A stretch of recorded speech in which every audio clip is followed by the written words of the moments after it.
Бунарите за водоснабдување на Штип се во потенцијален ризик и ИСЕР бара да се постават заштитни зони. Поради ова, јавното предпријатие ИСЕР достави барање до Советот на општина Штип за поставување заштитни зони околу водозафатните објекти. Станува збор за бунарите со кои управува јавното предпријатие ИСЕР од трите локалитети, локалитетот Арама, локалитетот Фортуна и локалитетот Штипско езеро. Во самиот елаборат како предлог се дадени пошироките и потесните заштитни зони кои се дефинирани околу самите водозафатни објекти.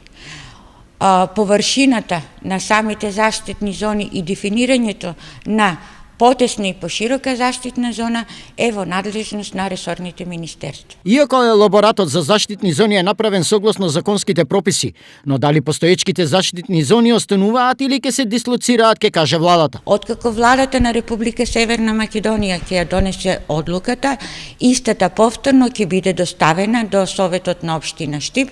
Согласно законските прописи, Советот на општина Штип треба да преземе соодветни мерки за проведување на одлуката за формирање на заштитни зони. Инаку, овие бунари се направени како алтернативни извори што ја надополнуваат зголемената поборувачка на вода во високите зони. Минатата година, Штипски ИСЕР изгради 2 нови бунари во локалитетот Штипско езеро.